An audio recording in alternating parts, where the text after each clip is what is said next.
A long-shot candidate for U.S. Senate in Wisconsin is the first Republican to officially enter the race. Rejani Raveendran has never run for public office. The 40-year-old college student chairs the UW-Stevens Point College Republicans, and the Indian native moved to the U.S. in 2011, became a U.S. citizen in 2015, and has lived in Wisconsin since 2017.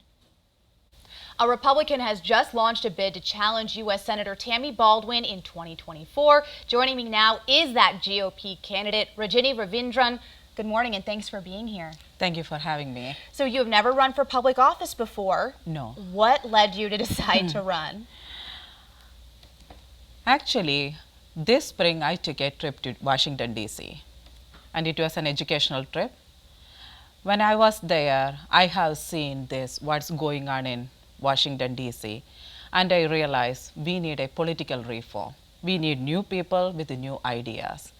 So it was really depressing for me to witness the corruption, how the people are just holding on the seats and being so comfortable in D.C.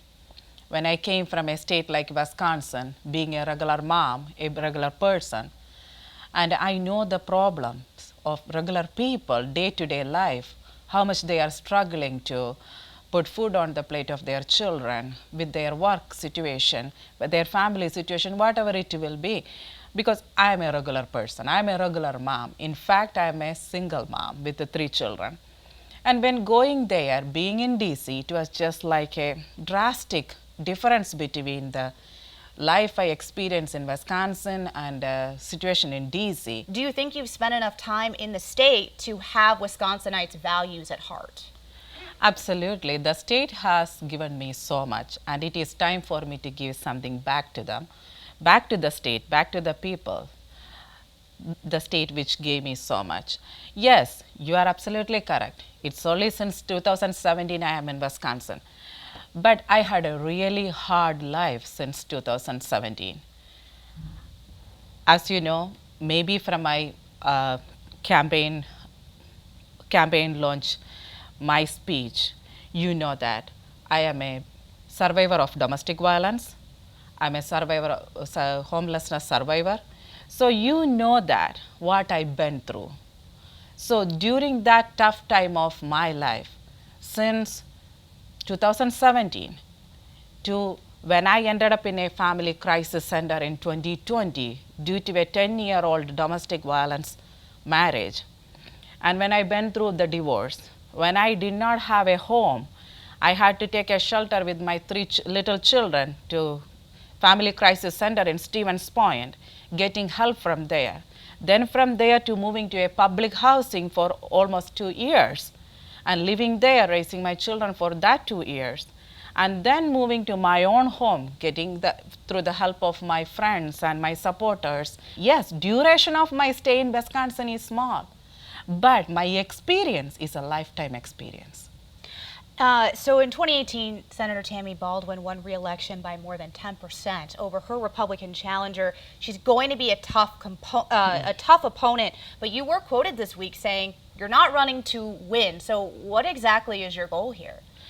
See, if I do not believe that I can win, I wouldn't be running. Does that make any sense? For a person to go through all the trouble if that person feels like they are not going to win. I know that I have given interviews to several medias, but when you cut and paste my speech, you are not getting the whole idea of what I'm saying.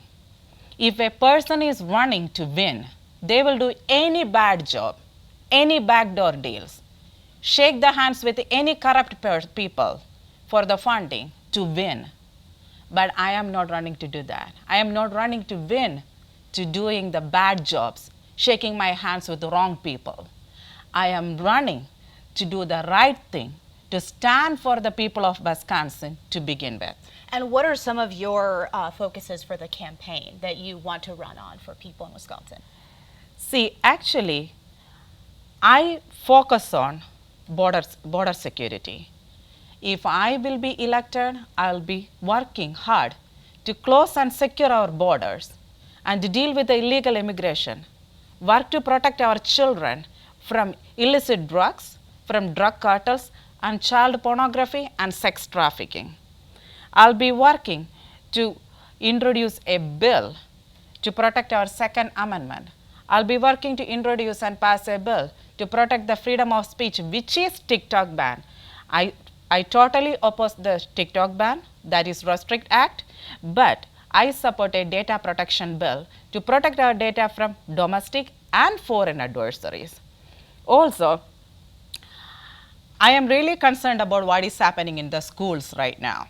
I am a mom. I am a caring mother of 3 children. So, see, again it is all about the children. I am not talking about the adults.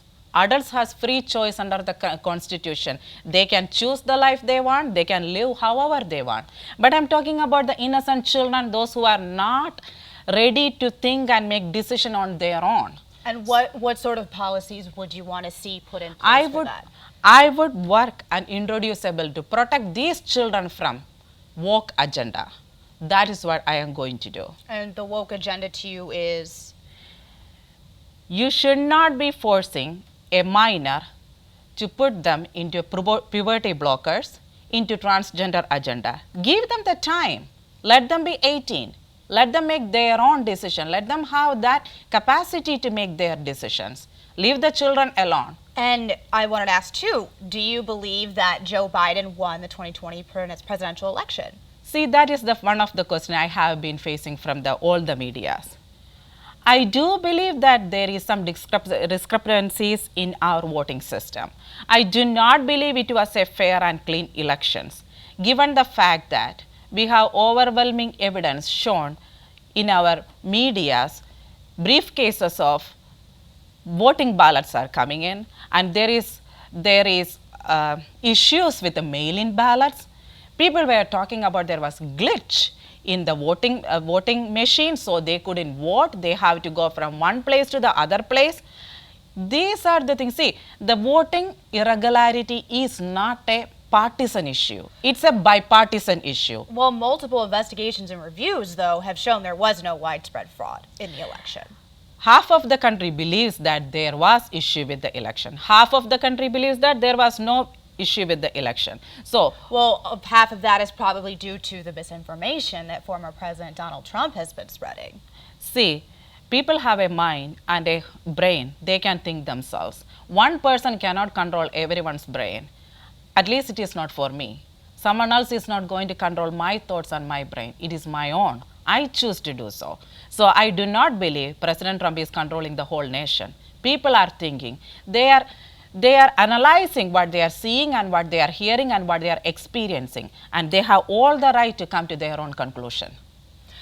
Rejani Raveendran, thank you so much for coming on the show this morning. Really appreciate your time. Thank you.